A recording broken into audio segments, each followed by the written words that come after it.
বন্ধুরা নমস্কার। এসো গল্প শুনি ইউটিউব চ্যানেলে আমি কামাল আপনাদের সবাইকে আবারও স্বাগত জানাই।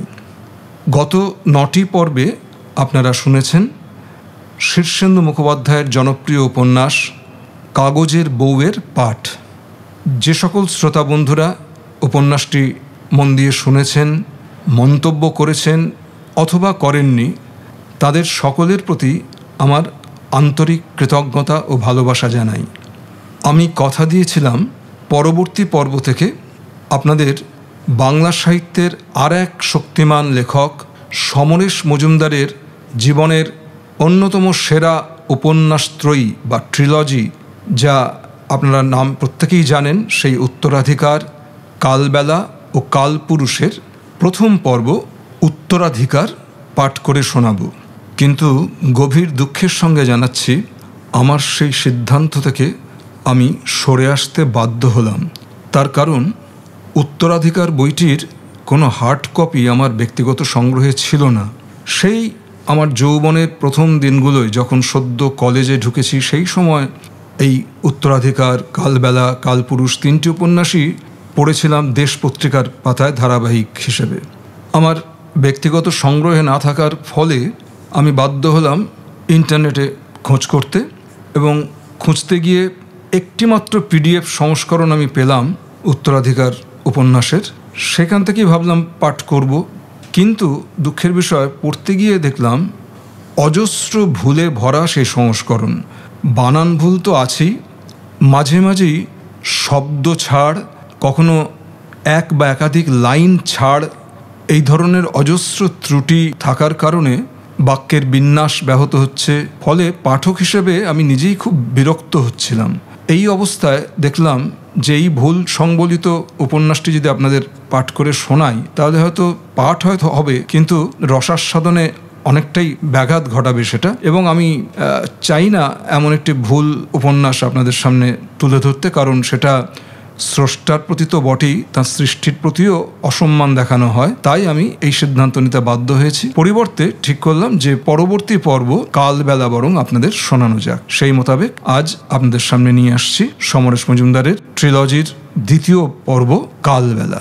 পাঠ শুরু করার আগে যে বন্ধুরা আজকে নতুন আমার চ্যানেলে এলেন, তাদের উদ্দেশ্যে বলি, যদি আমার চ্যানেলটিকে এখনও সাবস্ক্রাইব না করে থাকেন, অবশ্যই চ্যানেলটিকে সাবস্ক্রাইব করে দেবেন এবং পাশে থাকা বেল আইকনটি টিপে দিতে ভুলবেন না, কারণ তাহলেই আমার চ্যানেলে আপলোড করা সমস্ত ভিডিও সংক্রান্ত নোটিফিকেশান আপনার কাছে সর্বাগ্রে পৌঁছে যাবে।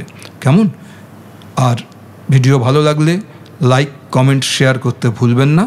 এই কটি কথা বলে চলুন শুরু করা যাক আজকের উপন্যাস পাঠ। এ বইয়ের ব্লার্ব থেকে জানতে পাচ্ছি, অনিমেষ যখন প্রথম কলকাতায় পা রেখেছিল, তখন রাস্তায় ট্রাম জ্বলছে, গুলি চলছে। উত্তরবঙ্গ থেকে আসা এই তরুণটি সেদিন দুর্ঘটনার শিকার হয়েছিল। তারপর আর 5টা মানুষের মতো গা ভাসিয়ে ভেসে যেতে যেতে হঠাৎ তার জীবনের মোড় পাল্টালো। ছাত্র রাজনীতি তাকে নিয়ে গেল জটিল আবর্তে। এই দেশে আর দেশের মানুষের পাশে দাঁড়ানোর দুর্বার বাসনায় বিভক্ত কমিউনিস্ট পার্টির পতাকার নিচে গিয়ে দাঁড়ালো। কিন্তু মনুষ্যত্ব এবং মানবিক মূল্যবোধ তাকে সরিয়ে নিয়ে এলো উগ্র রাজনীতিতে। 70-এর সেই আগুনে ঝাঁপ দিয়ে নিজেকে দগ্ধ করে সে দেখল দাহ্য বস্তুর কোনো সৃষ্টিশীল ক্ষমতা নেই। পুলিশের নির্মম অত্যাচারে সে যখন বিকলাঙ্গ, তখন বিপ্লবের শরিকরা হয় নিঃশেষ, নয় গুছিয়ে নিয়েছে আখের। অনিমেষ অবাক হয়ে দেখল মাধবীলতাকে। মাধবীলতা কোনো রাজনীতি করেনি কখনো, শুধু তাকে ভালোবেসে আলোকস্তম্ভের মতো একা মাথা তুলে দাঁড়িয়ে আছে। খরতপ্ত মধ্যাহ্নে যে এক গ্লাস শীতল জলের চেয়ে বেশি কিছু হতে চায় না। বাংলাদেশের এই মেয়ে যে কিনা শুধু ধূপের মতো নিজেকে পোড়ায় আগামীকালকে সুন্দর করতে। দেশ গড়ার জন্যে বিপ্লবের নিষ্ফল হতাশায় ডুবে যেতে যেতে অনিমেষ আবিষ্কার করেছিল বিপ্লবের আর এক নাম, মাধবীলতা। দেশ পত্রিকায় ধারাবাহিক প্রকাশের সময় এই দুটি চরিত্র লক্ষ পাঠকের ভালোবাসা পেয়েছিল। সুস্থ উপন্যাসের সেইখানেই সার্থকতা। এছাড়াও লেখক সমরেশ মজুমদার নিজে তার ভূমিকায় যেটি লিখেছেন সেখান থেকেও কিছু অংশ আপনাদের মূল উপন্যাস পাঠ শুরু করার আগে একটু শুনিয়ে দিই। সমরেশ বলছেন, ভর দুপুরে নিজের ছায়া দেখা যায় না। ছায়া যখন দীর্ঘতর হয় তখন তার আদল দেখে কায়াকে অনুমান করাও সহজ কাজ নয়। এই সেদিন যেসব ঘটনা ঘটে গেল এদেশে, তাই নিয়ে কিছু লিখতে বসার সময় হয়েছে কিনা এ সংশয় থাকতেই পারে। সমসাময়িক কিছু নিয়ে লেখার মুশকিল হলো আমাদের দেখাটা অন্ধের হস্তিদর্শন হয়ে যায়। তবু উত্তরাধিকারের পর কালবেলা লিখতে বসে আমাকে এই সময়টাকেই বাঁচতে হয়েছে। আমি যেভাবে দেখতে চেয়েছি তার সঙ্গে অনেকেরই মতে মিলবে না, মিলতে পারে না। ওই সময়টাকে আমি ঘনিষ্ঠভাবে জানতাম এই দাবি করি না, কিন্তু আঁচ গায়ে না লাগুক মনে লেগেছিল। দেশ পত্রিকায় ধারাবাহিক লেখার সময় আমি বিভিন্ন রাজনৈতিক নেতার সঙ্গে কথা বলে এই সিদ্ধান্তে এসেছি, কেউ কাউকে স্বীকার করতে চায় না। অতএব আমার বিশ্বাসটাই আমার কাছে সত্য। কালবেলা কি রাজনৈতিক উপন্যাস? আমি জানি না, কারণ এ ধরনের সাইনবোর্ডে আমি বিশ্বাসী নই। আমরা এক দারুণ অবিশ্বাসের কালে বেঁচে আছি। কেউ যদি বিশ্বাস করে ভুল করেন তবে তিনি কিন্তু আমাদের থেকে প্রাণবন্ত। অনিমেষরা যদি ভুলটা বুঝতে পেরে সঠিক পথটাকে খুঁজে পায় তাহলে কিন্তু ভুলটা মূল্যবান হয়ে যাবে। কিন্তু কালবেলা ভালোবাসার উপন্যাস, দেশ, মানুষ এবং নিজেকে। কারণ নিজেকে যে ভালোবাসতে পারে না সে কাউকে গ্রহণ করতে পারে না। এই কটি কথা আপনাদের একটু পড়ে শোনালাম। এবার শুরু করা যাক মূল উপন্যাস পাঠ। সমরেশ মজুমদারের কালবেলা।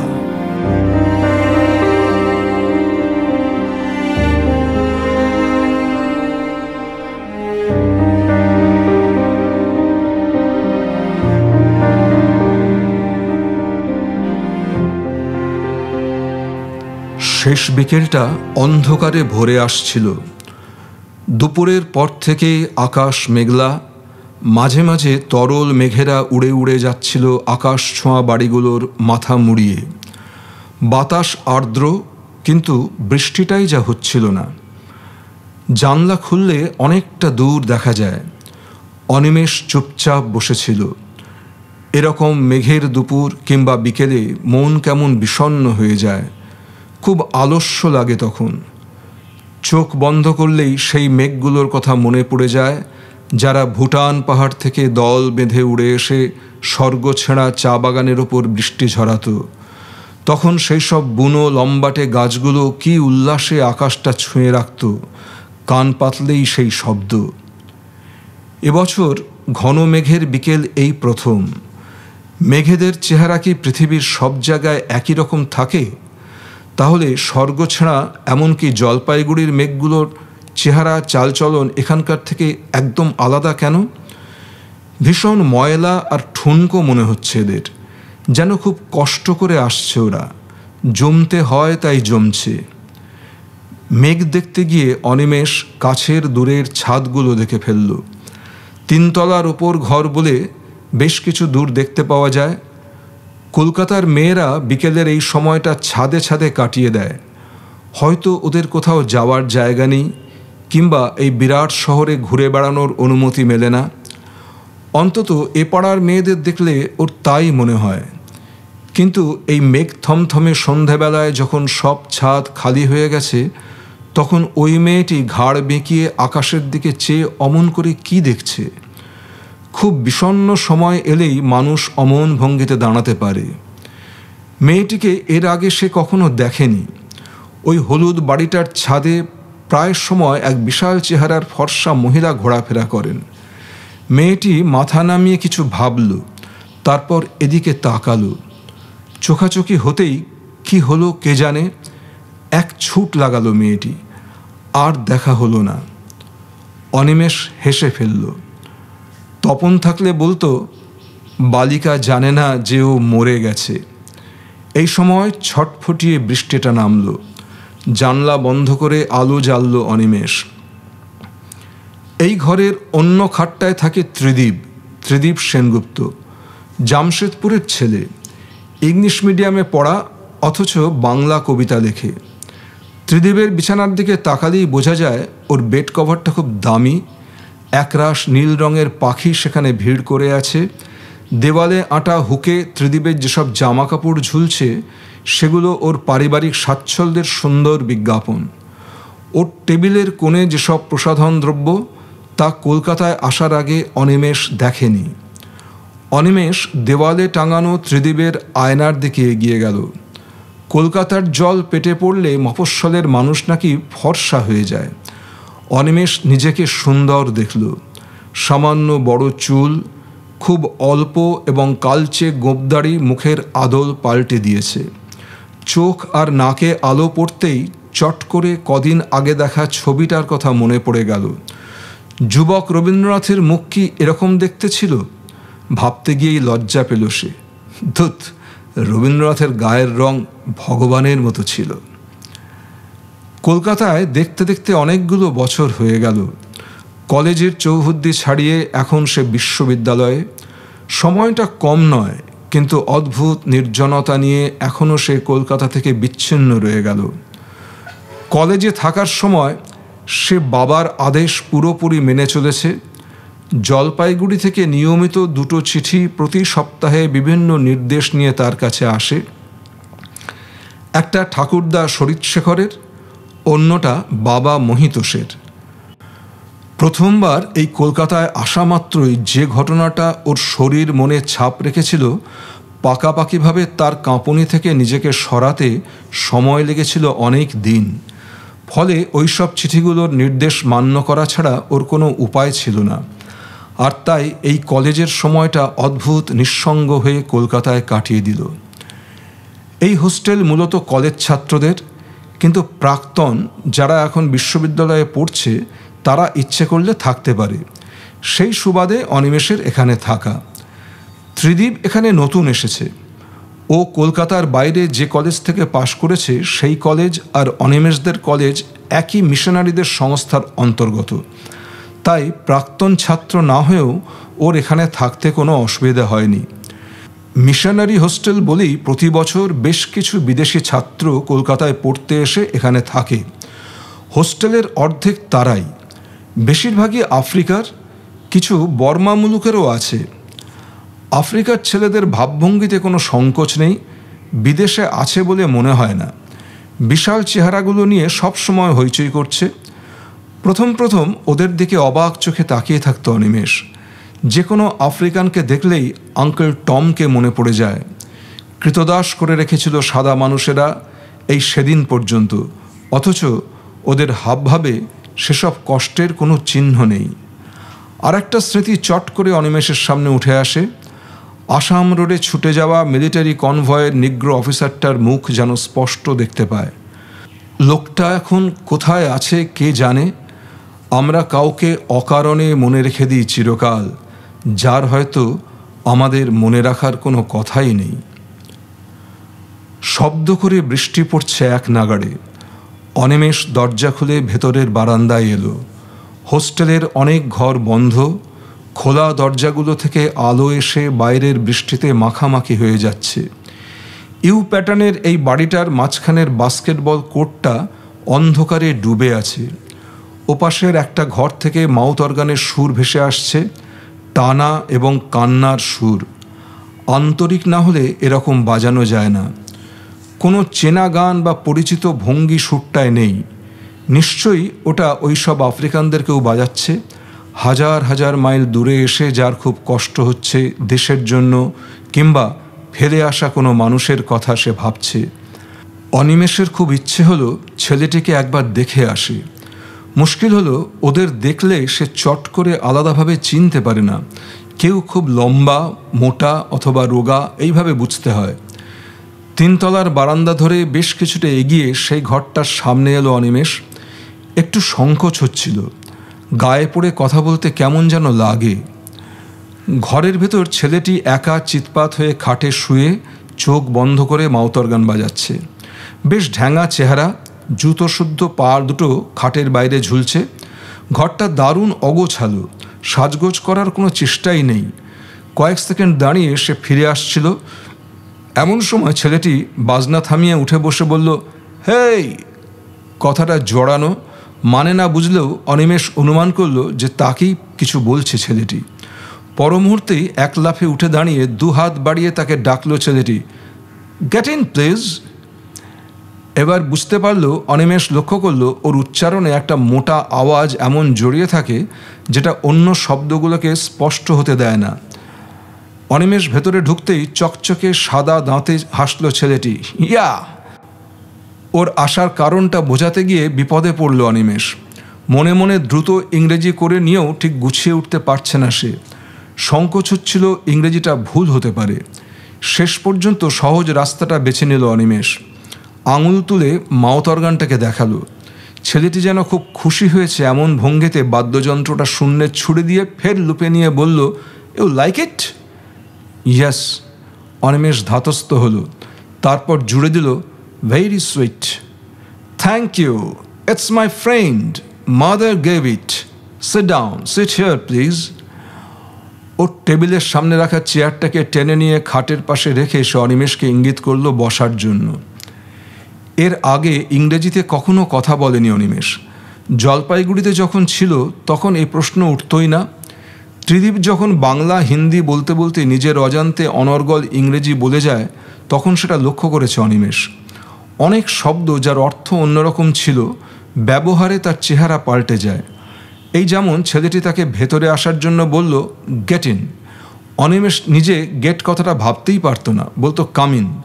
অথচ বেরিয়ে যাওয়ার জন্য গেট আউট তো স্বচ্ছন্দে মনে আসে। জলপাইগুড়ির বাঙালি স্কুলে ইংরেজি ভাষাটা যেভাবে শিখিয়েছে তাতে নিজের মতো করে কথা বলা যায় না। এই মুহূর্তে সে বিব্রত হয়ে পড়ছিল। চতুর্দিকে ছেলেটির রং বেরঙের জামা কাপড় ঝুলছে। ওর রুমমেটটি এখনও বোধহয় ফেরেনি। কেউ যে রঙিন জাঙ্গিয়া পরে জানা ছিল না অনিমেষের। চেয়ারে বসে ছেলেটিকে ভালো করে দেখল সে। চামড়ার রং কালো হতে হতে তা থেকে কেমন নীলচে জেল্লা বেরুচ্ছে। চোখ দুটো ছোট, মাথার চুলে চিরুনি বোলানো অসম্ভব। এত কোঁকড়া এবং পাক খাওয়া বোধহয় চুল আঁচানোর প্রয়োজন পড়ে না। শরীর ওর বেতের মতো হিলহিলে, সামান্য মেদ নেই কোথাও। I am Thamboto, real glad to see an Indian in my room. চকচকে সাদা দাঁত একবার ঝিলিক খেল। এই প্রথমবার সে যে ইন্ডিয়ান তাকেও অনিমেষকে বলল। তার হঠাৎ খেয়াল হলো থম্বোটোর মাতৃভাষা ইংরেজি নয়, অতএব সামান্য ভুলভাল হলে নিশ্চয়ই সে গ্রাহ্য করবে না। অনিমেষ নিজের নাম বলল। এখন কিছুটা স্বচ্ছন্দ হয়েছে সে। অনিমেষ জিজ্ঞাসা করল, তুমি তো স্কটিশেই পড়ো? হ্যাঁ, বিএসসি ফার্স্ট ইয়ার। তুমি? আমি এমএতে অ্যাডমিশন নিয়েছি, এখনও ক্লাস শুরু হয়নি। আর্টস। ও গড, তুমি তাহলে আমার senior, but you look so young. অবাক চোখে তাকে দেখছিল থম্বোটো। সত্যি কি তাকে এমএ ক্লাসের ছাত্র বলে মনে হয় না? কি জানি। সে জিজ্ঞাসা করল, এখানে কেমন লাগছে তোমার? ভালোই, তবে ওই মশলা দেওয়া খাবারগুলো যদি না থাকতো। That's horrible. আমার স্টমাক প্রায় গোলমাল করছে। A man cannot live on medicine. তুমি হোস্টেলে থাকছো কেন? তোমার বাড়ি এখানে নয়? না, আমি এখান থেকে কয়েকশো মাইল দূরে ডুয়ার্স বলে একটা জায়গা থেকে এসেছি। সেটা কি ভারতবর্ষ নয়? কেন নয়, এই পশ্চিমবাংলারই একটা অংশ। থম্বোটো চট করে টেবিল থেকে একটা বড় ভারতবর্ষের ম্যাপ সামনে বিছিয়ে বলল, show me where it is. অনিমেষ ঝুঁকে পড়ে পশ্চিমবাংলার মাথায় জলপাইগুড়ি লেখা অঞ্চলটায় আঙুল রাখল। ও দেখল আলিপুরদুয়ার এবং ফালাকাটা ম্যাপে লেখা আছে, কিন্তু স্বর্গছেড়ার উল্লেখ নেই। থম্বোটো জায়গাটা ভালো করে দেখে নিয়ে বলল, এই জায়গা তো হিমালয় পর্বতমালার নিচে। তুমি কি পাহাড়ি মানুষ? না না, আমি বাঙালি। হেসে ফেলল অনিমেষ। স্ট্রেঞ্জ, তোমাদের ভারতবর্ষে স্নো রেঞ্জ আছে, সমুদ্র আছে, মরুভূমি আছে, আবার different type of people with different languages একসঙ্গে বাস করছো। কেউ বাঙালি, কেউ পাঞ্জাবি, আবার সকলেই ইন্ডিয়ান। তোমাদের কোনো অসুবিধা হয় না? কি করে তোমরা ইউনাইটেড হলে? জানবার আগ্রহ থম্বোটোর মুখে। অনিমেষ এক মুহূর্ত চিন্তা করে বলল, আমাদের চেহারা এবং ভাষা আলাদা হলেও কালচারের কোথাও কোথাও এবং ধর্মের মিল রয়েছে। তাছাড়া ইতিহাস বলে বারবার বিদেশি আক্রমণ হয়েছিল আমাদের উপর। বোধহয় আক্রান্ত হলেই ইউনিটি গড়ে ওঠে। মন দিয়ে কথাটা শুনে থম্বটো বলল, but there are Hindus and Muslims, খ্রিশ্চানও কম নেই। এরা তো কমপ্লিট আলাদা ধর্মের মানুষ এবং প্রত্যেকের মানসিকতা আলাদা, তাই না? অনিমেষ একটু থতমত হয়ে বলল, হ্যাঁ, কিন্তু ধর্ম তো ঘরের ব্যাপার। বাইরে আগুন লাগলে সেটা ঘরে রেখেই মানুষ আগুন নেভাতে বেরিয়ে আসে। হাসল থম্বটো। তাই যদি হয়, তোমরা এত বছর ব্রিটিশকে থাকতে দিলে কেন? খুব দেরিতে হলেও অবশ্য তোমরা ব্রিটিশকে তাড়াতে পেরেছিলে, আর এইটে আমাদের মতো অন্ধকারাচ্ছন্ন দেশগুলোকে সাহায্য করেছিল। কয়েক সেকেন্ড চুপ করে অনিমেষ বলল, হ্যাঁ, ওরা আমাদের হাতে শেষ পর্যন্ত স্বাধীনতা দিয়ে গিয়েছে। বিস্মিত হলো থম্বটো। ফ্রিডম কেউ কাউকে দেয় না, ফ্রিডম আর্ন করতে হয়। তুমি কি বলতে চাইছো তোমরা ফ্রিডম আর্ন করনি? কথাটা অনিমেষকে হঠাৎ উত্তেজিত করে ফেলল। স্কুল জীবনের শেষ দিকে সুনীলদা যেসব নতুন ব্যাখ্যা ওকে শুনিয়েছিল ভারতবর্ষের স্বাধীনতা সম্পর্কে, কলকাতায় আসার পর হাত খরচের পয়সা বাঁচিয়ে কেনা বিভিন্ন পত্রপত্রিকা সেই শোনা ব্যাখ্যাকে আরও দৃঢ় করেছে। সে বলল, আমরা চেষ্টা করেছিলাম বিভিন্ন পথে, কিন্তু শেষ পর্যন্ত ওরা আমাদের দিয়ে গেছে। রক্ত না দিলে স্বাধীনতা পাওয়া যায় না, আর যদি তা পাওয়াও যায় তাহলে সে স্বাধীনতা সম্পর্কে দেশের মানুষের মমতা থাকে না। এই প্রথম অনিমেষ প্রকাশ্যে এসব কথা বলল। এতদিন এইসব বিষয় ওর ভাবনায় ঘোরাফেরা করত, কিন্তু এখন বলার সময় ওর মনে হলো নিজের দেশের এই রকম দুর্বল জায়গা নিয়ে একজন বিদেশির সঙ্গে আলোচনা করা ঠিক হচ্ছে না। থম্বটো তার নিজের দেশের সমস্যা নিয়ে কোনো কথা বলেনি। এসব কথা বললে ও নিশ্চয়ই ভুল বুঝবে এবং সেটা ওর দেশের মানুষ জানুক তা কাম্য নয়। অনিমেষ গলার স্বর পাল্টে বলল, এর মধ্যে অনেকগুলো বছর গেছে, এবার আমরা পুরনো ভুলগুলো শুধরে নেব। এবার তোমার কথা বলো। আমরা একই পৃথিবীতে থাকি, অথচ তোমাদের দেশের খবর ভারতবর্ষের মানুষ কিছুই জানে না। থম্বটো বলল, ওয়েল, আমাদের দেশ খুবই গরিব এবং বড়লোকেরা যাকে বলে আনডেভেলপড বোধহয় তাই। প্র্যাকটিক্যালি আমরা আফ্রিকানরা এত ছোট ছোট স্টেটে ডিভাইডেড যে। ঠিক এ সময় একজন খর্বকায় মানুষ দরজায় এসে দাঁড়ালো।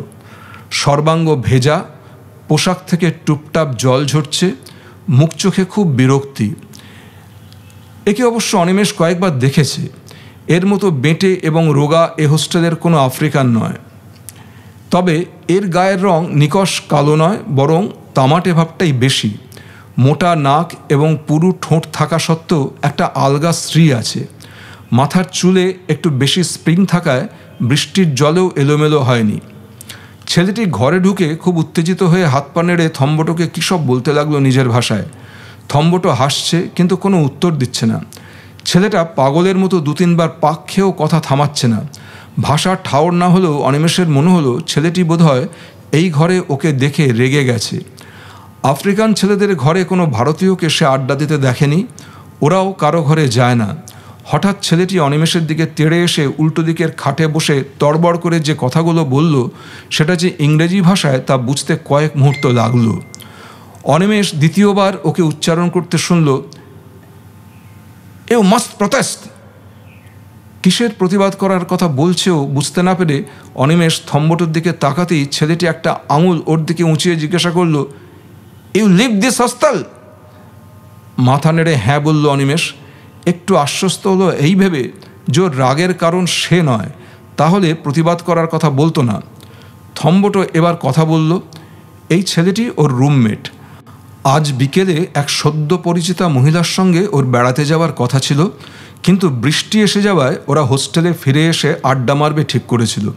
কিন্তু গেটে যে দারোয়ান আছে সে নাকি বাগড়া দিয়েছে এই বলে যেখানে নাকি মেয়েদের প্রবেশ নিষেধ। যেহেতু এখন 8টা বেজে গেছে, তাই ভিজিটার্স রুমটাও বন্ধ ছিল। থম্বটোর বন্ধু এতে ভীষণ অপমানিত বোধ করছে। তারা কেউ বাচ্চা ছেলে নয়, নিজের ভালো মন্দ বুঝতে জানে। এই ধরনের আইন মেয়েদের হোস্টেলে থাকতে পারে, কিন্তু ওদের ওপর প্রয়োগ করা মানে রীতিমতো অপমান করা। একটু হেসে থম্বটো যোগ করল, মহিলাটি আমার বন্ধুর মুখ আর দর্শন করবে না জানিয়ে গেছে। থম্বটোর বন্ধু এতক্ষণ চুপ করে কথাগুলো শুনছিল, এবার চিৎকার করে বলে উঠল, শি টোল্ড মি কিড। অনিমেষ হেসে ফেলল বলার ধরন দেখে।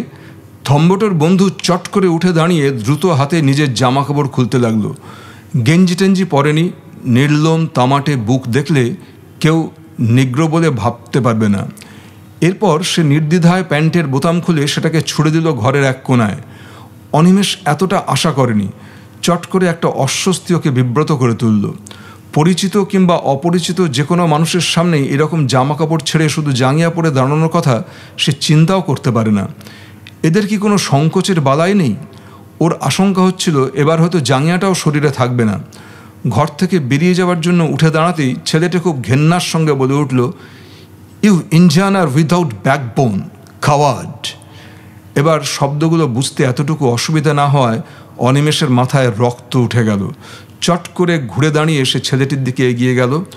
ওর শরীর উত্তেজনায় কাঁপছে, দুটো হাতের আঙুল মুঠোয় ধরে রাখতে পারছে না। অনিমেষের মুখ চোখের ভাব দেখে ছেলেটি বোধহয় ভয় পেয়ে দুপা পিছিয়ে গেল।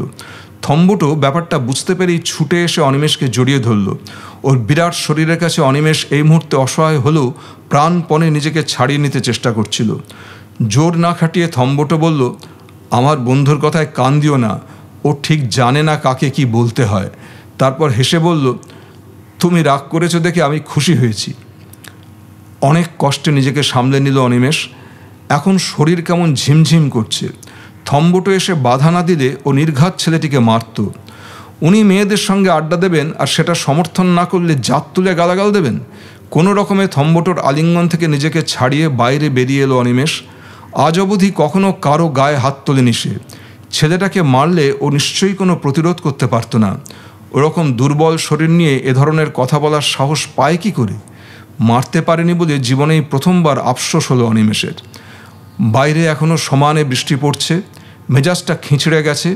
আফ্রিকান ছেলেদের মানসিকতা এরকম হয় কিনা কে জানে, তবে থম্বটোর সঙ্গে কথা বলতে ভালো লাগছিল। কয়েক পা এগোতে না এগোতেই পিছনে ডাক শুনতে পেল সে, হে হানিমেষ।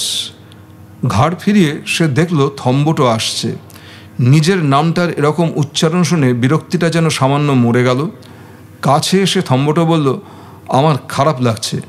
আমার বন্ধুটি কিন্তু খুব নিরীহ, শুধু মেয়েদের ব্যাপারে দারুণ সেন্সিটিভ। যা হোক, তোমার সঙ্গে কথা বলে আমার খুব ভালো লেগেছে। তুমি কি আবার আসবে? কথা বলার ভঙ্গিতে এমন একটা আন্তরিকতা ছিল যে অনিমেষ রাগ করতে পারল না। সে বলল, আজ থাক, আরেকদিন হবে।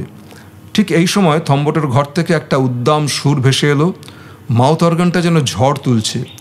হেরে যাবে নিশ্চিত জেনে মানুষ যখন মরিয়া হয়ে ওঠে, সুরটা সেই রকম তেজি এবং উদ্দাম। কিছুক্ষণ চুপচাপ ওরা বাজনাটা শুনল। এই শব্দ করে বৃষ্টি পড়া রাত্রে যখন সমস্ত হোস্টেলটা নিঝুম, তখন এই রকম ঝিমঝিমে সুর যেন অবশ করে ফেলছিল ওকে। নিচু স্বরে থম্বটো বলল, আমার চাইতে অনেক ভালো বাজায় ও, না? অনিমেষ কী বলবে ঠাউর না করতে পেরে নিজের মনে ঘাড় নেড়ে বারান্দা দিয়ে হাঁটতে লাগলো।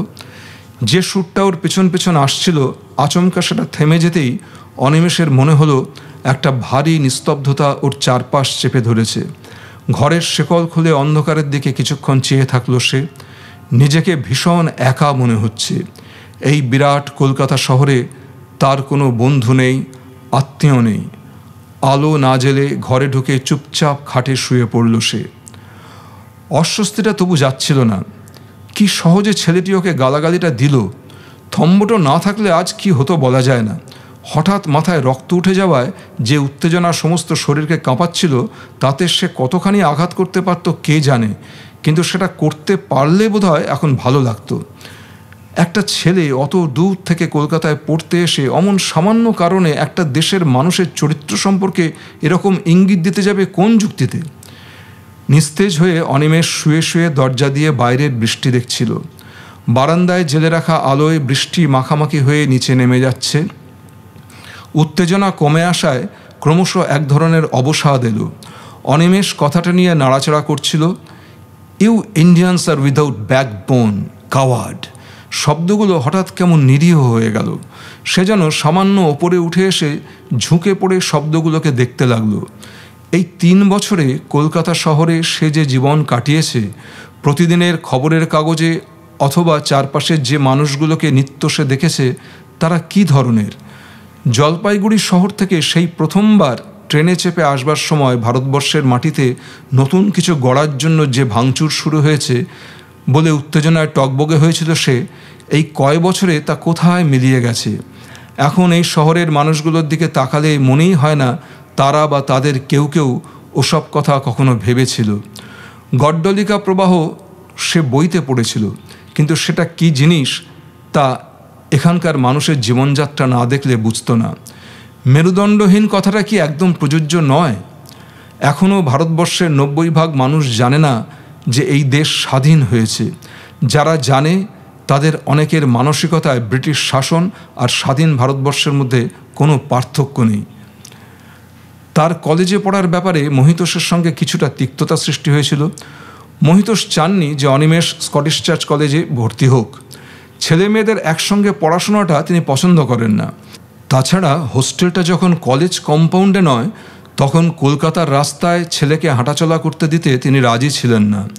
প্রায় 8 মাস বিছানায় শুয়ে থেকে অনিমেষ খুব কাহিল এবং রোগা হয়ে গিয়েছিল। দ্রুত হাঁটাচলা তার পক্ষে সম্ভব ছিল না। একটু নজর করলেই বোঝা যায় যে সে একটা পা খুঁড়িয়ে হাঁটছে। বস্তুত কলকাতার কলেজে পড়তে পাঠানোর ইচ্ছাই চলে গিয়েছিল মহিতোষের। মাসকাবারি রিক্সার ব্যবস্থা করে জলপাইগুড়ির বাড়ি থেকে আনন্দচন্দ্র কলেজে পড়ার ব্যাপারেই জোর দিয়েছিলেন তিনি। কিন্তু মানুষের সহজে শিক্ষা হয় না। বিছানায় শুয়ে শুয়ে অনিমেষ যে আরও একগুঁয়ে হয়ে গেছে সেটা প্রমাণ হলো তার কলকাতায় পড়তে যাওয়ার জেদে। আর একবার ঠাকুরদার শরীরশেখর তাকে সমর্থন করলেন। দুর্ঘটনা বারবার ঘটে না। প্রায় বাধ্য হয়ে মহিতোষ ছেলেকে নিয়ে কলকাতায় এলেন। এবার একা ছাড়েননি। প্রেসিডেন্সির পাশেই হিন্দু হোস্টেল, কিন্তু সেখানে ভর্তি হওয়ার চেষ্টা বিফল হলো। প্রথম ডিভিশনে পাশ করেও যে কোনো কোনো কলেজে জায়গা পাওয়া যায় না সেটা জেনে হতবাক হয়ে গেলেন মহিতোষ। ফলে কলকাতার 3টে মিশনারি কলেজের দিকে ঝুঁকলেন মহিতোষ। সেন্ট জেভিয়ার্সে মন মানল না। সব দিক দিয়ে দেখে শুনে সেন্ট পলস আসল জায়গা বলে মনে হলো। কলেজের মধ্যেই হোস্টেল, রাস্তায় পা দিতে হবে না একবারও। কিন্তু অনিমেষ আকৃষ্ট হলো তৃতীয়টিতে। স্কটিশ চার্চে বিবেকানন্দ, সুভাষচন্দ্র বসু পড়েছেন। কে কবে ঘি খেয়েছেন এখন গন্ধ শোকার কোনো মানে হয় না। মহিতোষ এই কথাটা বোঝাতে পারেননি। মা মরা ছেলেরা বোধহয় চিরকাল এরকম জেদি হয়। ছেলের সঙ্গে 2 দিন কলেজে গিয়ে ভেতরে ভেতরে কেমন যেন অসহায় বোধ করেছিলেন তিনি। গাদা গাদা মেয়ে রং বেরঙের পোশাকে জটলা করছে কলেজ চত্বরে। তাদের কারো কারো ভঙ্গি বেশ বেপরোয়া। এখানে ছেলের পড়াশোনা কতদূর হবে সন্দেহ থেকে গেল তার। যে চিন্তাটা তাকে আরও বিহ্বল করে দিচ্ছিল তা হলো সায়েন্সের বদলে অনিমেষ আর্টসে অ্যাডমিশন নিয়েছে। বাবা হয়ে ছেলেকে ডাক্তার করার বাসনা জলাঞ্জলি দিয়ে তিনি দেখলেন এখানেও অনিমেষের ঠাকুরদার রাই শেষ কথা হলো। যাওয়ার আগে বারবার তিনি ছেলেকে উপদেশ দিয়ে গেলেন, পড়াশোনা করে ভালো রেজাল্ট করতে হবে। এই কলকাতা শহর নতুন ছেলেদের নষ্ট করে দেবার জন্য ওত পেতে থাকে। অনিমেষ যেন কখনো অসতর্ক না হয়।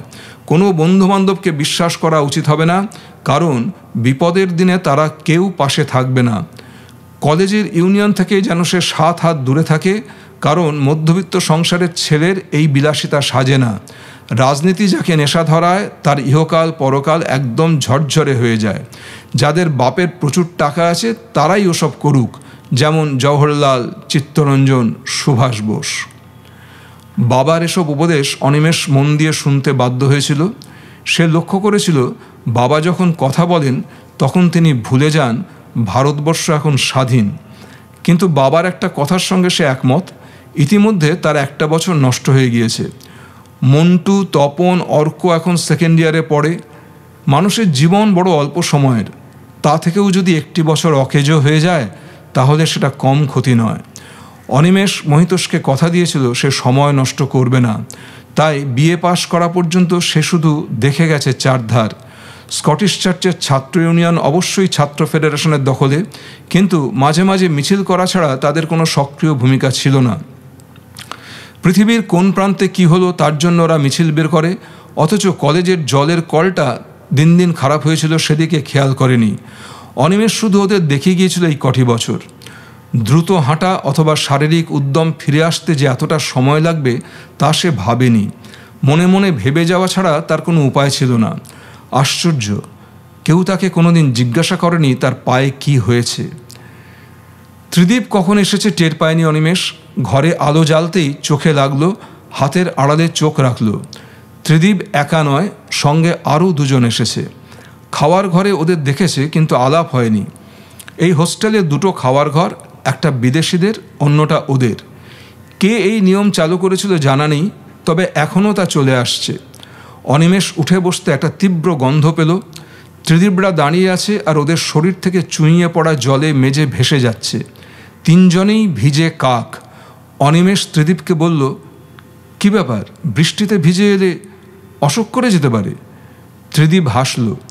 বৃষ্টিতে ভিজলে চুলগুলো এমন নেতিয়ে থাকে যে অনেক সময় মানুষের চেহারা পাল্টে যায়। ত্রিদীপকে এখন অন্যরকম দেখাচ্ছে। আরে এরকম ফাইন বৃষ্টির মধ্যে রোড দিয়ে হাঁটতে যে কি আরাম তা তুমি বুঝবে না, নিজেকে দেওয়ানা মনে হয়। কিন্তু নিউমোনিয়া হলে কি হবে? কথার ভঙ্গিটাই অনিমেষ মজা পেল। কবিদের নিউমোনিয়া হয় না। ঈশ্বর কবিদের সিনায় এত রকমের ভালোবাসা দিয়েছেন যে সেখানে নিউমোনিয়া জায়গা পায় না। কথা বলতে বলতে ত্রিদীপ নিজের অস্থিরতা লুকোতে পারল না। এবার অনিমেষ লক্ষ্য করল ওরা তিনজনে ঠিক স্বাভাবিক অবস্থায় নেই, এক জায়গায় স্থির হয়ে দাঁড়াতে পারছে না। ত্রিদীপের গলার স্বরটা একটু অন্যরকম। অনিমেষ, মাই রুমমেট, এদের সঙ্গে তোমার আলাপ আছে? নেই। আমরা এই হোস্টেলে থাকি, তবু কেউ কাউকে চিনি না। আমরা একই পৃথিবীতে থাকি, তবু মানুষের আজও জানাশোনা হলো না। এ হচ্ছে দুর্গাপদ, গোবিন্দ। আঙুল দিয়ে দ্বিতীয়জনকে দেখালো ত্রিদীপ। গোবিন্দ যার নাম, সে যখন কথা বলল তখনই গন্ধটার রহস্য বুঝতে পারল অনিমেষ। তুমি তো গুডি বয়, এখনও মফস্বলের আলোয়ান গায়ে জড়ানো। কথাগুলো জড়ানো, মদ্যপানের প্রতিক্রিয়া প্রতিটি শব্দে। তার মানে ত্রিদীপ এবং দুর্গাপদ মদ খেয়েই এসেছে। গোবিন্দর কথায় বিদ্রুপ থাকলেও অনিমেষ জবাব দিল না। এটা জানা কথা, মত্ত হলে মানুষের চিন্তাভাবনা অসংলগ্ন হয়ে যায়, তখন যুক্তি অচল। সে শুধু ত্রিদীপকে জিজ্ঞাসা করল, তুমি মদ খেয়েছ? কলকাতার এই প্রবাস জীবনে ত্রিদীপকে গৃহসঙ্গী পেয়ে খুশি হয়েছিল অনিমেষ। ছেলেটা কবিতা লেখে, অন্যরকম কবিতা, মনটা ভালো। অবশ্যই অবস্থাপন্ন ঘরের ছেলে, কিন্তু আচরণে কোনো চালিয়াতি নেই। শুধু অনিমেষের ইচ্ছে হোক না হোক, ত্রিদীপ ওকে কবিতা শোনাবেই। কিন্তু আজ অবধি ত্রিদীপকে সে মদ্যপান করা অবস্থায় দেখেনি। কেউ মদ খেলেই সে অনেক বছর আগের দেখা মহিতোষের চেহারাটাও সামনে উঠে আসে। মত্ত মহিতোষ আর শীর্ণ চেহারার ছোটো মাকে ভুলে গেছে অনিমেষ। তবু মানুষ দুঃখ পেলে নাকি মদ খায়। বড়লোকরা মেজাজ আনতে ড্রিঙ্ক করে, কিন্তু ত্রিদীপের ক্ষেত্রে তো এ দুটোর কোনো প্রয়োজন আছে তা জানা নেই। তাছাড়া এই হোস্টেলের যে নিয়মাবলী দরজায় টাঙানো, তাতে এ ধরনের আচরণের জন্য কঠিন শাস্তির ব্যবস্থা আছে। ত্রিদীপ কথাটার জবাব না দিয়ে ঘুরে দাঁড়ালো জানলার দিকে। পাল্লা দুটো খুলে দিতে দিতে বলে, কেন, মদ খেতে তোমার খারাপ লাগে? পেটে মদ, মাথায় বৃষ্টি, লণ্ডমণ্ড হয়ে যাক সৃষ্টি, তুমি খাবে? না। নিজের অজান্তেই শব্দটা জোরে বলল অনিমেষ। কেন গুডি বয়, মদ খেলে মানুষ খারাপ হয়ে যায়? গোবিন্দ টিপ্পনি কাটল জড়ানো গলায়। অনিমেষ দেখল দুর্গাপদ জামার তলা থেকে একটা চ্যাপটা বোতল বের করছে। নাক সেটকে অনিমেষ বলল, মদ খেলে মানুষ কি হয় আমি জানি, আমার দেখা আছে। দুর্গাপদ খিকখিক করে হাসল। অনেকের জামাই ষষ্ঠী থাকে না, ভাই ফোঁটা নিতে নেই, তোমার বুঝি এরকম ব্যাপার, মদ খেতে নেই? ত্রিদীপ জানালা খুলে দিতেই হু হু করে বৃষ্টির জল ঘরে ঢুকতে লাগলো। অনিমেষ দেখল ওর পড়ার টেবিল জলে ভিজে যাচ্ছে। সে তড়াক করে নেমে জানলা বন্ধ করতে গিয়ে ত্রিদীপের কাছে বাধা পেল। দু হাত দুপাশে বাড়িয়ে ত্রিদীপ বলল, নিয়ম না ভাঙলে নিয়মটাকে বোঝা যায় না মাই রুমমেট। আমার বইপত্র ভিজে যাচ্ছে, কাল আমি শুকিয়ে দেব। অনিমেষ লক্ষ্য করল ত্রিদীপ ভাবাপ্লুত অবস্থায় কথা বললে হিন্দি শব্দ একদম বলে না, যেমন কবিতা লেখার সময় ওর হয়। হাল ছেড়ে দিয়ে সে ফিরে আসছিল, এমন সময় গোবিন্দ ওর সামনে এসে দাঁড়ালো। ইনডাইরেক্ট না ডাইরেক্ট? বোতলটা সামনে ধরে সে ইঙ্গিত করতেই অনিমেষ মাথা নাড়ল। আমি খাবো না। তা কি হয়, এক যাত্রায় পৃথক ফল? আশ্চর্য, আমি না খেলে তোমরা জোর করে খাওয়াবে নাকি? ত্রিদীপ এগিয়ে এসে কাঁধে হাত রাখল। সংস্কার ভাঙার কথা হচ্ছিল না সেদিন? তুমি নিজেই তো সংস্কারগ্রস্ত। নাও, খেয়ে নাও, লাথি মারো বিবেকের মাথায়। ওটা সস্তা নয়, আমি মরে গেলেও খাবো না। অনিমেষ ফুঁসে উঠল। হঠাৎ কি হলো ত্রিদীপের? ওর চোখ মুখ হিংস্র হয়ে গেল। ধস্তাধস্তি শুরু হলো বৃষ্টি ভেজা ঘরটায়। অনিমেষ ভাবল, চিৎকার করে ওঠে, সুপার ছুটে এলে এদের হাত থেকে বাঁচা যাবেই। কিন্তু তারপর যেটা হবে সেটা ভেবে সে চিৎকার করল না। নিঃশব্দ ছিল বাকি তিনজনই। সে কিছুতেই ওই তিন প্রায় মাতালের সঙ্গে পেরে উঠছিল না। প্রচণ্ড শক্তিতে ওরা অনিমেষকে মাটিতে চিৎ করে ফেলে মুখের মধ্যে মদের বোতল গুঁজে দিল। গলগল করে নেমে আসা বিশ্রী স্বাদের তরল পদার্থটিকে জিভ দিয়ে প্রতিরোধ করতে পারল না অনিমেষ। উগরে ফেলতে গিয়ে কিছুটা পেটের ভেতর চলে গেল। জ্বলছে গলা, কি দুর্গন্ধ! অনিমেষ শেষবার দাঁতে দাঁত চেপে প্রতিরোধ আনছিল। গোবিন্দ খিঁচিয়ে উঠল, শালা খাচ্ছে না, ঠিক আছে, ওর শাস্তি হলো আগাগোড়া ন্যাংটো করা। নগ্নতা কবিতা নয়, অথবা আরও কিছু বেশি। ত্রিদীপ বিড়বিড় করে উঠল। ওদের হাত চলছে, দুজন চেপে ধরেছে, অন্যজন সক্রিয় হয়ে উঠেছে। দুপায়ের প্রতিবাদ সত্ত্বেও অনিমেষের নিম্নদেশ নগ্ন হয়ে গেল। পরবর্তী আক্রমণ কি হবে সেটা ভাববার আগেই একটা অস্ফুট আর্তনাদ শুনতে পেল অনিমেষ। গোবিন্দ বলছে, আরে বাস, এ শালা থাইতে এত বড় দাগ কিসের? চোখ বন্ধ অনিমেষের শরীরে আচমকা সেই যন্ত্রণাটা ছড়িয়ে পড়ল। সে শূন্যে সামান্য লাফিয়েই মাটিতে পড়ে যাচ্ছে। ত্রিদীপ ওকে ছেড়ে দিয়ে অপারেশনের জায়গাটায় হাত দিয়ে অন্যরকম গলায় কথা বলল, কি হয়েছিল এখানে? কিসের দাগ? মুখের ভেতর বিশ্রী স্বাদ, গলা জ্বলছে, সমস্ত শরীরে অবসাদ। অনিমেষ থুতু ফেলার চেষ্টা করে জবাব দিল, বুলেটের।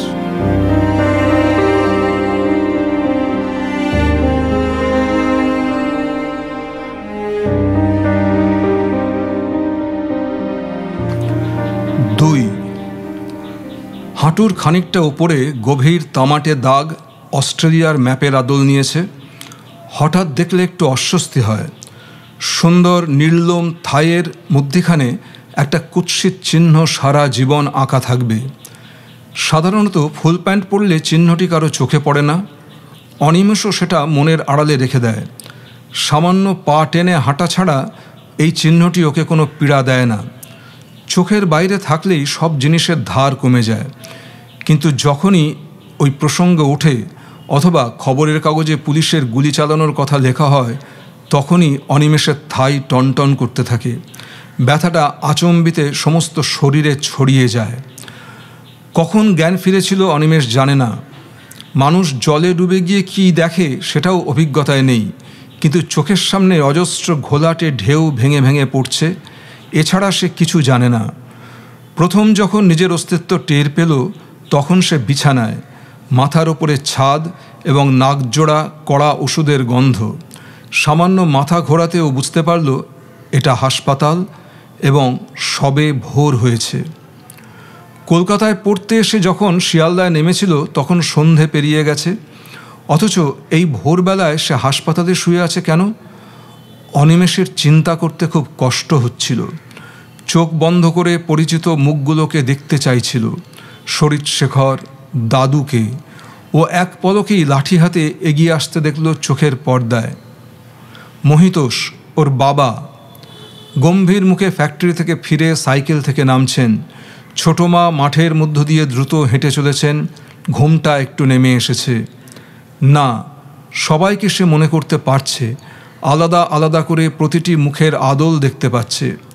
আর তারপরেই সিনেমার মতো চোখের পর্দায় জ্বলন্ত ট্রামটা ভেসে উঠল।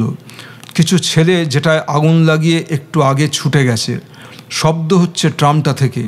লকলকে আগুন ট্রামের তার ছুঁয়েছে, বারুদের গন্ধ বাতাসে। অনিমেষ সেই ট্রেনে পরিচিত বৃদ্ধের সঙ্গে হেঁটে যাচ্ছিল। কারফু শব্দটার কার্যকর ক্ষমতা সে ওই প্রথম দেখল। এমন নিস্তব্ধ মৃত শহরের নাম কলকাতা, এটা আবিষ্কার করে অবাক হয়ে গিয়েছিল সেই বৃদ্ধের মুখটা এখন মনে পড়ছে না। তিনিও কি? সঙ্গে সঙ্গে যেন শব্দটা শুনতে পেল অনিমেষ। ট্রামের পাশে দাঁড়ানো পুলিশগুলোকে তেড়ে আসতে দেখে সে একটা গলির মধ্যে ঢুকে ঊর্ধ্বশ্বাসে ছুটতে লাগলো। এত অন্ধকার জলপাইগুড়ি শহরে কখনো দেখেনি সে। আর তখনই ওর থায়ের মধ্যে গরম ছুরি বসিয়ে কেউ যেন শূন্যে ঠেলে দিল। প্রচণ্ড একটা যন্ত্রণা নিয়ে মাটিতে পড়ে গেল অনিমেষ। আর কিছু মনে নেই। না, ঠিক তা নয়, কতগুলো অস্পষ্ট মুখ, কিছু না বোঝা কথাবার্তা এর পরে সে শুনেছে। নিজের মায়ের মুখ, ছবিতে থাকা মৃত মায়ের মুখ কি ওর দিকে তাকিয়ে হেসেছিল? একটা গান গাইছিল কেউ, তার সুর বা কথা কিছু মনে নেই। আর তারপরেই কে যেন এসে ভুল নামে তাকে ডেকেছিল। তারা কে? জ্ঞান ফিরেছে। গলাটা খসখসে, কিন্তু ভালো লাগলো অনিমেষের। সে চোখ খুলে যাকে দেখল তিনি একজন নার্স। সব নার্সকেই একই রকম দেখায়। এর চেহারা মোটেই সুন্দরী নয়, এটুকু বোঝা যায়। অনিমেষ কথা বলতে চেষ্টা করল। ভীষণ দুর্বল লাগছে। আমি কোথায়? এটা মেডিকেল কলেজ হসপিটাল। 2 দিন আগে আপনি এখানে এসেছিলেন। এখন আরাম করে ঘুমোন। নার্স হাসলেন। ওর কালো মাড়ি দেখতে অনিমেষের একটুও খারাপ লাগলো না, কিন্তু হঠাৎই মনে হলো কোমরের নিচ থেকে নিজের পায়ের অস্তিত্ব সে টের পাচ্ছে না। তলাটা যেন অসাড় হয়ে আছে। ব্যাপারটা কি বুঝে ওঠার আগেই শরীর ঝিমঝিম করতে লাগলো এবং পায়ের ওপর রাখা চাদর মাথা অবধি টেনে নেওয়ার মতো হঠাৎই একটা আচ্ছন্নতা ওকে ঢেকে ফেলল। আবার যখন ঘুম ভাঙল তখন বিকেল। কয়েক মুহূর্তের অস্বচ্ছতা, তারপরেই সব কিছু পরিষ্কার দেখতে লাগলো অনিমেষ। তার কাছে কেউ নেই, সেই নার্সটিকেও দেখতে পেল না, কিন্তু ওপাশে বেশ কথাবার্তা চলছে। ঘাড় ঘুরিয়ে সে দেখল ওপাশের বেডগুলোতে আরও মানুষ শুয়ে বসে আছেন এবং তাদের কাছে মানুষজন এসেছেন। হঠাৎ অনিমেষের খেয়াল হলো সে যে এই হাসপাতালের বিছানায় শুয়ে আছে তা কি বাড়ির লোকেরা জানে? অনিমেষ উঠে বসতে গিয়ে যন্ত্রণাটাকে আবিষ্কার করল। সে পারছে না। হাত, আঙুল কিংবা মাথা তার ইচ্ছে মতন কাজ করলেও কোমরের নিচে ইচ্ছেটা পৌঁছচ্ছে না। আঘাত এবং যন্ত্রণাটা যে গুলি থেকে সেটা এখন স্পষ্ট, কিন্তু কে গুলি করলো ওকে? সেই গলির মধ্যে পালিয়ে যাওয়া ছেলেগুলো, না পিছনে ধেয়ে আসা পুলিশ? সে মনে করতে পারল আঘাতটা পিছন থেকেই এসেছিল এবং সে ধাক্কা খেয়েও পিছনে মুখ ঘোরাতে পারেনি। ট্রামের আগুনে দেখা পুলিশগুলো রাগী গোখরোর মতো তেড়ে আসছিল, কিন্তু হাতে সুটকেস আর বেডিং দেখেও কি ওরা বুঝতে পারল না খামোকা ওকে পুলিশ গুলি করলো কেন? গুলিটা যদি আরেকটু ওপরে লাগতো, একটুও অস্বাভাবিক ছিল না। তাহলে ঘুম ভেঙেছে। তাহলে অনিমেষ দেখল একজন কালো চেহারার স্থূলকায় নার্স ওর দিকে তাকিয়ে আছেন। সকালের নার্সটি নন, যদিও সব নার্সের পোশাক এক, তবু এর কথা বলার ভঙ্গি এবং চাহনিতে এমন একটা ব্যাপার আছে যা অস্বস্তি এনে দেয়। হাঁ করে কি গিলছো ভাই? তোমার সামনে এখন অনেক পরীক্ষা। পরীক্ষা? কিসের পরীক্ষা? নিজের গলার স্বর অনিমেষের অচেনা। সে তো এরকম গলায় কথা বলে না। নার্স বললেন, তুমি তো আকাশ থেকে পড়েছো, নামটাও লেখা হয়নি, আর পায়ে যে মালটি ঢুকিয়েছিলে সেটা শান্ত ভদ্র ছেলে ঢোকে না। একজন বাবাজি রোজ দুবেলা এসে তোমার খোঁজ খবর নিয়ে যাচ্ছে।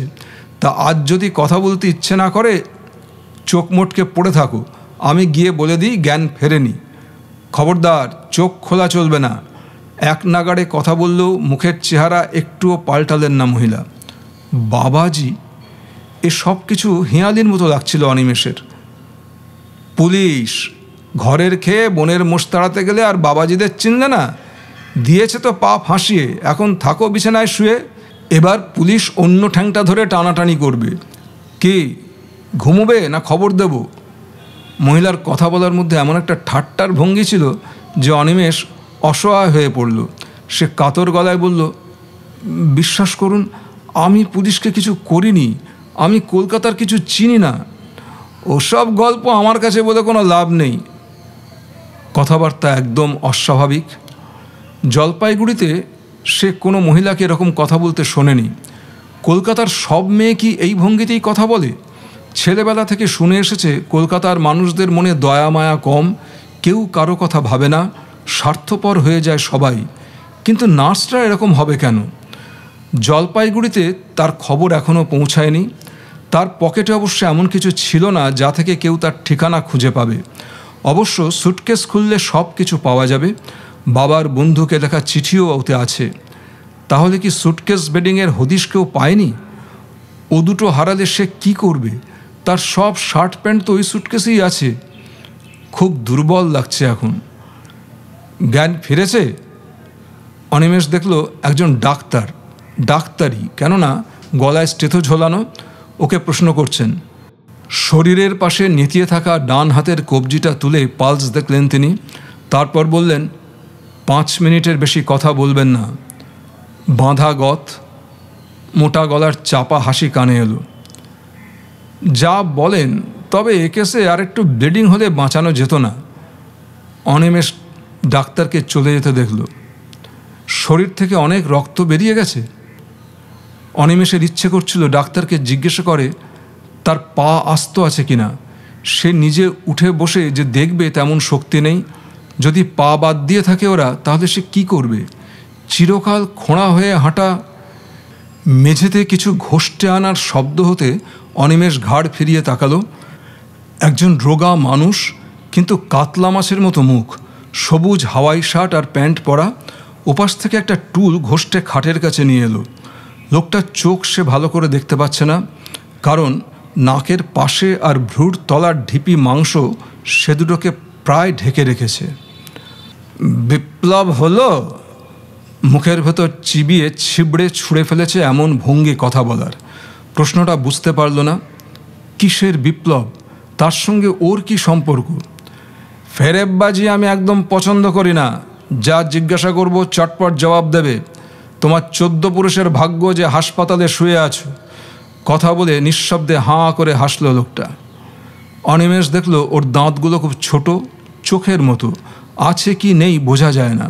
সে খুব সাহস করে জিজ্ঞাসা করল, আপনি কে? তোমাদের পরিত্রাতা ঈশ্বর। ঈশ্বরকে চেনো, যার ডাকনাম ভগবান? বলেই ভেঙচিয়ে উঠল লোকটা। আপনি কে? নবাব সাহেব আমাকেই প্রশ্ন করছেন উল্টে। একদম না, যা জিজ্ঞাসা করার তা আমিই করব।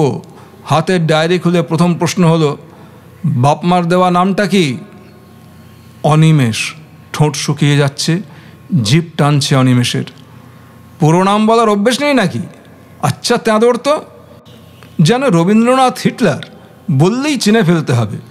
পুরো নাম ঠিকানা বলো।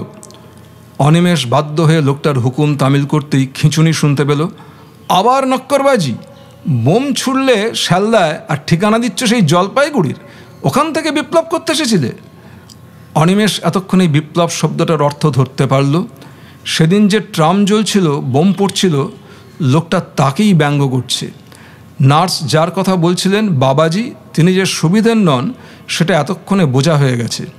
কিন্তু এখন আর কোনো ভয় লাগছে না অনিমেষের। সে সহজ গলায় জিজ্ঞাসা করল, আপনাকে কেউ সত্যি কথা বলে না, না? No, never. পুলিশদের কারবার সেরা মিথ্যুকদের সঙ্গে। এবার আসল ঠিকানাটা বলে ফেলো। আরে বাবা, বাপ মা থাকলে তারা এতক্ষণে হেদিয়ে মরছে। ঠিকানা জানলে আমি খবরটা দিয়ে দেব।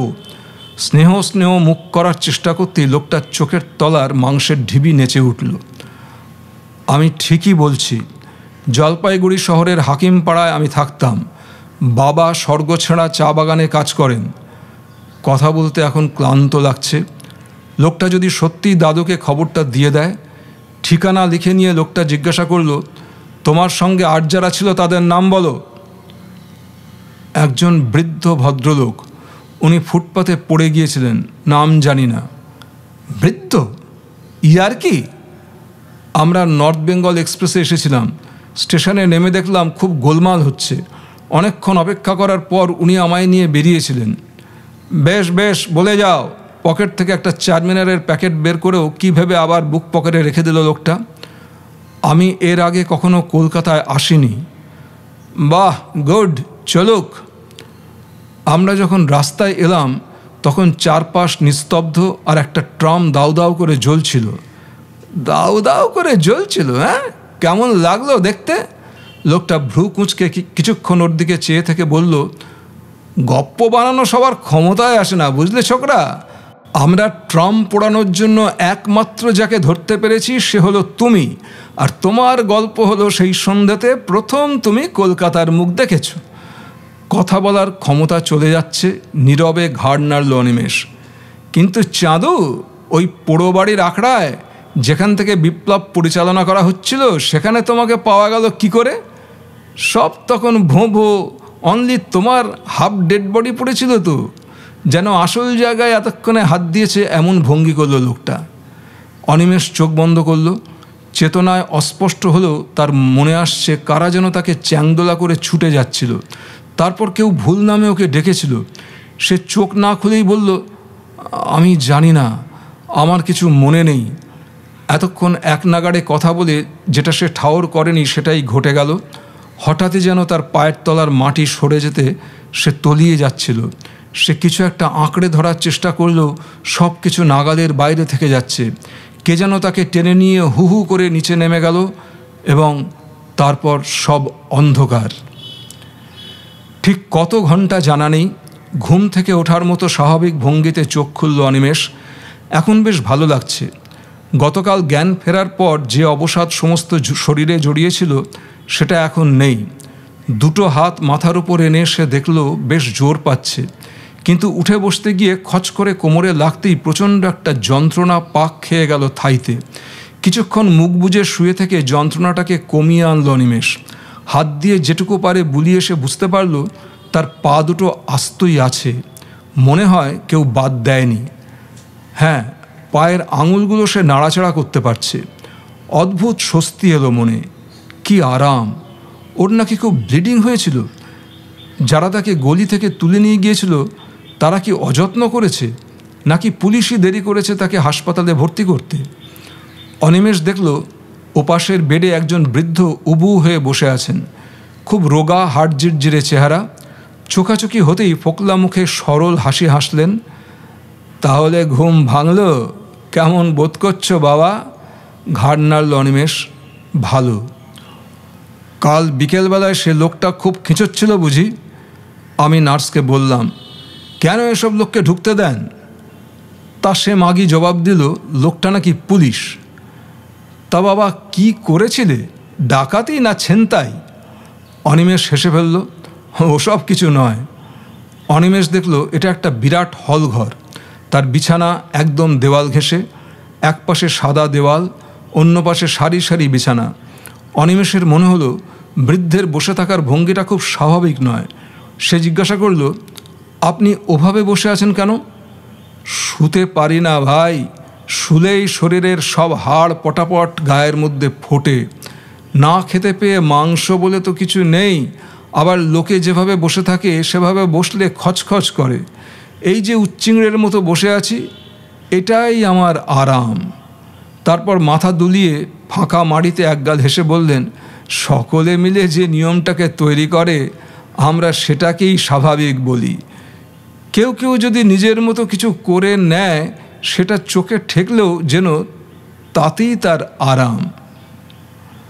পায়ের শব্দে অনিমেষ দেখল গতকালের সেই অসুন্দর অথচ ভালো লাগা নার্সটি এসে দাঁড়িয়েছেন।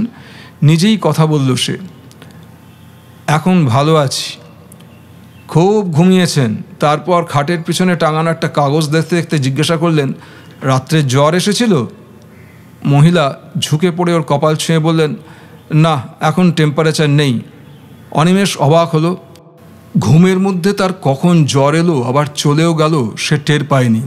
মহিলা সতর্ক করলেন, এখন নড়াচড়া একদম বন্ধ।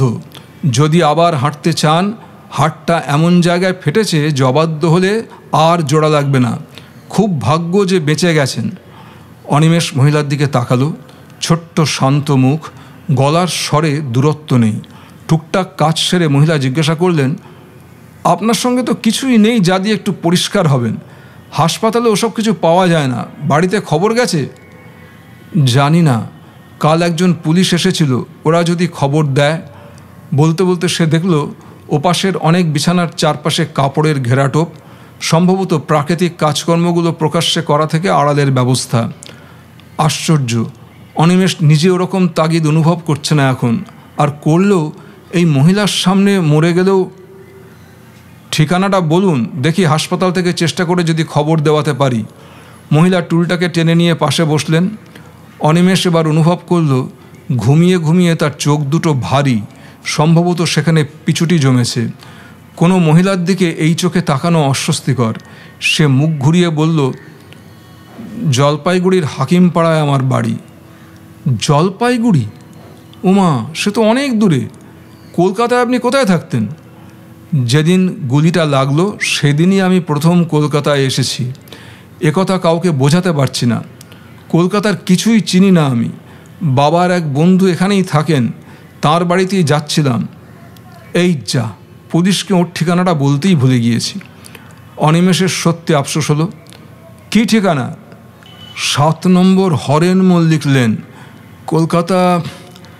কলকাতা 12 বোধ হয়। বাবার বন্ধুর নাম দেবব্রত বাবু। ওকেও আমি কখনো দেখিনি। অসহায়ের মতো তাকালো সে। কলকাতা 12? তাহলে তো এই এলাকা। আপনি নিশ্চিন্ত থাকুন, খবর দিয়ে দেব। আপনি নিজেই দেবেন? দিলামই বা। আপনি আগে কলকাতায় আসেননি। হেসে উঠলেন। আপনাকে আপনি বলতে আমার খারাপ লাগছে। একদম বাচ্চা ছেলে, আমার চেয়ে অনেক ছোট। ঠিক আছে, আপনি আমাকে তুমি বলবেন। আমার নাম অনিমেষ। এখানে কী জন্য আসা হয়েছিল? পড়তে। আমি এবার স্কুল ফাইনাল পাশ করেছি। দেখো কি কপাল, এবছরটা নষ্ট হয়ে গেল তো। নষ্ট হলো মানে? আমি কি হাঁটতে পারবো না? পারবে না কেন? তবে অনেক দিন বিছানায় আটকে থাকতে হবে। হাঁটুর ওপরের হাড়টা ফ্র্যাকচার হয়েছিল, বয়স অল্প বলে জুড়ে যাবে। তুমি তো মরেও যেতে পারতে। কথা শেষ করতেই ওপাশের একজন রোগী কিছু চেঁচিয়ে বলতে মহিলা উঠে তার কাছে চলে গেলেন। অনিমেষ শিথিলভাবে শুয়ে রইল। ভীষণ মন খারাপ লাগছে। দুপুরে একটু ঘুম ঘুম ভাব এসেছিল, কিন্তু গরমে জামা ভিজে গেছে। ঘেমো গন্ধ বেরোচ্ছে বিছানা থেকে। গা ঘিনঘিনে ভাবটা আর ঘুমোতে দিচ্ছিল না ওকে। পাশের বেডের বৃদ্ধ সেই রকম ভঙ্গিতে বসে বসেই দুপুরটা ঘুমোলেন। এখন ওয়ার্ডে কেউ হাঁটাচলা করছে না। মাঝে মাঝে ঘর ঘর শব্দ ভেসে আসছে বাইরে থেকে। খাওয়ার সময় বৃদ্ধের মুখে শুনে সে জেনেছে ওটা ট্রামের শব্দ। খাওয়া। অনিমেষ কোনোদিন চিন্তাও করেনি এভাবে শুয়ে শুয়ে মানুষ খেতে পারে। এমনকি প্রাকৃতিক কাজগুলো পর্যন্ত এই বিছানায় সারতে হলো। ভাগ্যিস তখন কোনো নার্স ছিল না। জমাদার টাইপের একটা লোক অনিমেষকে খুব সাহায্য করেছে। ট্রামের শব্দটা শুনে ওর মনে হলো কলকাতা শহরের বুকে সে শুয়ে আছে, কিন্তু একটা চলন্ত ট্রাম সে দেখতে পেল না। এখন নাকি কলকাতা একদম স্বাভাবিক। রাস্তায় বন্দুক হাতে পুলিশ নেই, কেউ বোম ছুটছে না, ট্রাম পোড়াচ্ছে না। কলকাতা শহর যেমন হঠাৎই ফুঁসে ওঠে, তেমনি চটজলদি ঠান্ডা হয়ে যায়। বৃদ্ধের মুখে এ খবর শুনে অনিমেষ অবাক হয়ে গিয়েছিল। যে জন্য আন্দোলন হয়েছিল তা যেমনকে তেমনই রয়েছে। এরকম ভালুক জ্বরের মতো আন্দোলন করে কার কী লাভ হয়? আবার এমনও তো হতে পারে বিছানায় শুয়ে শুয়ে সে এর প্রকৃত কারণটা ধরতে পারছে না। কলকাতাকে জানতে হলে এই শহরে মিশে যেতে হবে। অসহায়ের মতো অনিমেষ নিজের পায়ের দিকে তাকালো। কোথাও যেন ঘণ্টা বাজলো ট্রেন ছাড়ার, আর সঙ্গে সঙ্গে পাশের বিছানায় মানুষেরা নড়ে চড়ে বসতে লাগলো। এটা তাহলে ভিজিটার্স আওয়ার, রোগীদের আত্মীয় বন্ধুরা আসছে। সে দেখল বৃদ্ধের কাছে কেউ আসেনি, এবং তাতে যেন তার ভ্রুক্ষেপ নেই। উনি তেমনি উবু হয়ে বসে সব দেখছেন। অনিমেষ চোখ বন্ধ করল, কিন্তু কয়েক মিনিট বাদেই একটা অপরিচিত গলায় নিজের নাম শুনে তাকে চোখ খুলতেই হলো। একজন মধ্যবয়স্ক ভদ্রলোক ওর মুখের সামনে দাঁড়িয়ে, ফর্সা মাথার পাতলা চুল, লম্বা ধুতি পাঞ্জাবি পরা। ওকে চোখ খুলতে দেখে তিনি আবার প্রশ্ন করলেন, তোমার নাম অনিমেষ? নিঃশব্দে ঘাড় নাড়ল সে। কোথায় বাড়ি? জলপাইগুড়ি। ইনি কে? দেখে তো পুলিশ বলে মনে হচ্ছে না। বাবার নাম কি? ভদ্রলোক খুঁটিয়ে দেখছিলেন। মহিতোষ। কথাটা শেষ করতে দিলেন না ভদ্রলোক, যেন উত্তর পেয়ে গেছেন। আর প্রয়োজন নেই, এমন ভঙ্গিতে হাত তুলে হাসলেন। আসার কথা ছিল আমার বাড়িতে, তার বদলে চলে এলে এই হাসপাতালে? কি আশ্চর্য! এবার অনিমেষ অনুমান করল ভদ্রলোকের পরিচয়। আপনি তোমার বাবার বন্ধু দেবব্রত মুখার্জি। 7 নম্বর হরেন মল্লিক লেন, এখান থেকে 2 পা রাস্তা। কিন্তু ওই নার্স মহিলা যদি না যেতেন তাহলে জানতেই পারতাম না। ওর কাছেই সব শুনলাম। কি গেরো বলো দেখি! বিধিলিপি কে খণ্ডাবে? আমি তোমার বাবার টেলিগ্রাম পেয়েছিলাম যেদিন তোমার আসার কথা তার পরের দিন। কি ডাক ব্যবস্থা বোঝো? তা পেয়ে অবধি দুশ্চিন্তায় অস্থির। এই বিরাট শহরে কোথায় আছো কে জানে। তা আজ খবর পেয়েই মহিকে টেলিগ্রাম করলাম চলে আসার জন্য। এখন কেমন আছো? ভদ্রলোকের কথা বলার মধ্যে এমন একটা আন্তরিকতা ছিল যে অনিমেষের ভালো লাগলো। সে বলল, শুধু এই পাটা। ঠিক আছে, আমি ডাক্তারের সঙ্গে কথা বলছি, তুমি কিছু চিন্তা করো না বলে দেবব্রতবাবু মুখ ঘুরিয়ে পিছনে তাকালেন। তোমার সঙ্গে আমার মেয়ের আলাপ করিয়ে দিই। নীলা, এদিকে আয়। এতক্ষণে অনিমেষ লক্ষ্য করল দেবব্রতবাবু একা নন, একটি লম্বা স্বাস্থ্যবতী মেয়েকে এগিয়ে আসতে দেখল সে। যদিও গায়ের রং চাপা, তবু ওকে দেখলে চট করে উর্বশীর কথা মনে পড়ে যায়। জলপাইগুড়ির বিরামকরের মেজ মেয়ে উর্বশী এখন কলকাতায় আছে। আপনার অ্যাক্সিডেন্টের খবর পেয়ে অবধি বাবা ছটফট করছেন, পারলে সেই দুপুরেই ছুটে আসতেন। রেডিওর ঘোষিকারা যেভাবে কথা বলে থাকেন সেইভাবে বলল মেয়েটি। অনিমেষ খুব ভালো ছেলে, ফার্স্ট ডিভিশনে পাশ করেছে। নীলাও এবার পাশ করেছে, বুঝলে, বিদ্যাসাগর মর্নিংয়ে ভর্তি হয়েছে। আচ্ছা নীলা, তুই একটু ওর কাছে বস, আমি ডাক্তারদের কাছ থেকে ঘুরে আসি। দেবব্রতবাবুকে সত্যি চিন্তিত দেখাচ্ছিল। তিনি চলে গেলেন। কি কথা বলবে অনিমেষ বুঝতে না পেরে কিছুক্ষণ চুপ করে থাকলো। নীলাও সেইভাবে দাঁড়িয়ে আছে। একসময় অনিমেষ বলল, আমার বোধহয় কলেজে ভর্তি হওয়া হবে না। আগে সেরে উঠুন তো, যেমন চটপট পুলিশের গুলির সামনে দাঁড়াতে গিয়েছিলেন। মফস্বলের লোক তো, হাসল নীলা। কলকাতার লোকেরা বুঝি খুব বুদ্ধিমান হয়? হয়ই তো। যাক, বাবা চাইছিলেন আজই আপনাকে বাড়িতে নিয়ে যেতে, কিন্তু নার্স যা বললেন তাতে কি হবে কি জানি। আপনাদের বাড়িতে এই অবস্থায় গেলে অসুবিধা করব। বাবা, খুব জ্ঞান দেখছি। এখন কথা বলছেন, পরে অসহ্য হবে। তাই নাকি? এত জেনে বসে আছেন, বরং হয়তো উল্টো ব্যাপার হবে। তার মানে? আমার নাম শুনলেন তো, নীলা। জানেন তো, ওটা কারো কারো সহ্য হয় না।